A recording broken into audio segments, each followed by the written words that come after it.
আসসালামু আলাইকুম ওয়া রাহমাতুল্লাহি ওয়া বারাকাতুহু। একবার তিনজন লোক পথ চলছিল। এমন সময় তারা বৃষ্টিতে আক্রান্ত হলো। অতঃপর তারা এক পাহাড়ের গুহায় আশ্রয় নিল।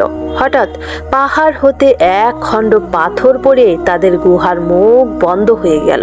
তখন তারা একে অপরকে বলল, নিজেদের কৃত কিছু সৎ কাজের কথা চিন্তা করে বের করো, যা আল্লাহর সন্তুষ্টির জন্য তোমরা করেছো, এবং তার মাধ্যমে আল্লাহর নিকট দোয়া করো। তাহলে হয়তো মহান আল্লাহ তাআলা তোমাদের উপর হতে পাথরটি সরিয়ে দেবেন।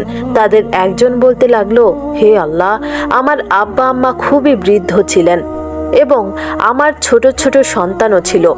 আমি তাদের ভরণ পোষণের জন্য পশুপালন করতাম।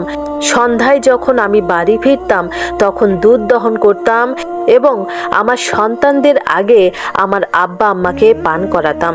একদিন আমার ফিরতে দেরি হয় এবং সন্ধ্যা হওয়ার আগে আসতে পারলাম না। এসে দেখি তারা ঘুমিয়ে পড়েছেন। আমি দুধ দহন করলাম, যেমন প্রতিদিন দহন করি। তারপর আমি তাদের শিয়রে দুধ নিয়ে দাঁড়িয়ে রইলাম। তাদেরকে জাগানো আমি পছন্দ করিনি এবং তাদের আগে আমার বাচ্চাদেরকে দুধ পান করানো সজ্ঞাত মনে করিনি।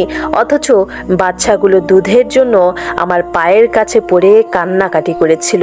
এভাবে ভোর হয়ে গেল। হে আল্লাহ, আপনি জানেন, আমি যদি শুধু আপনার সন্তুষ্টির জন্যই এই কাজটি করে থাকি, তবে আপনি আমাদের হতে পাথরটা খানিক সরিয়ে দিন, যাতে আমরা আসমানটা দেখতে পারি। তখন আল্লাহ তাআলা পাথরটাকে সরিয়ে দিলেন এবং তারা আসমান দেখতে পেল। দ্বিতীয় ব্যক্তি বলল, হে আল্লাহ, আমার এক চাচাতো বোন ছিল। পুরুষরা যেমন মহিলাদেরকে ভালোবাসে, আমিও তাকে তার চেয়ে অধিক ভালোবাসতাম। একদিন আমি তার সাথে জেনা করতে চাইলাম, কিন্তু সে অস্বীকার করলো, যে পর্যন্ত না আমি তার জন্য 100 দিনার নিয়ে আসি। পরে চেষ্টা করে আমি তার জোগাড় করলাম, কিন্তু আমি যখন পরবর্তীতে তার কাছে যাই তখন সে বলল, হে আল্লাহর বান্দা, আল্লাহকে ভয় করো, অন্যায়ভাবে আমার সাথে জেনা করো না। তখন আমি দাঁড়িয়ে গেলাম, হে আল্লাহ, আপনি জানেন, আমি যদি শুধু আপনার সন্তুষ্টির জন্য এই কাজটি করে থাকি, তবে আপনি আমাদের জন্য পাথরটা সরিয়ে দিন। তখন পাথরটা কিছুটা সরে গেল।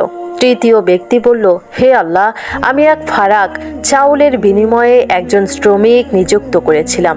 যখন সে তার কাজ শেষ করে আমাকে বলল, আমার পাওনা দিয়ে দাও, আমি তাকে পাওনা দিতে গেলে সে নিল না। আমি তা দিয়ে কৃষি কাজ করতে লাগলাম এবং এর দ্বারা অনেক গরু রাখাল জমা রাখলাম। বেশ কিছুদিন পর সে আমার কাছে আসলো এবং বলল, আল্লাহকে ভয় করো, আমার মজুরি আমাকে ফেরত দাও।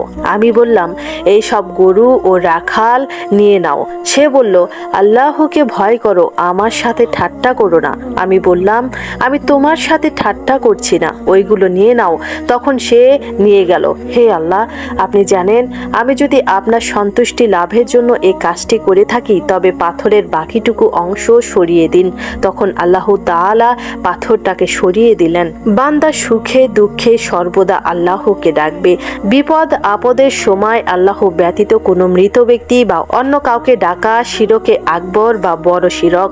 সৎ আমলকে ওসিলা হিসেবে গ্রহণ করতে হবে। পিতা মাতার প্রতি সৎ ব্যবহার করতে হবে এবং স্ত্রী এবং সন্তানদের উপর তাদের প্রাধান্য দিতে হবে। শ্রমিককে তার ন্যায্য পাওনা প্রদান করতে হবে।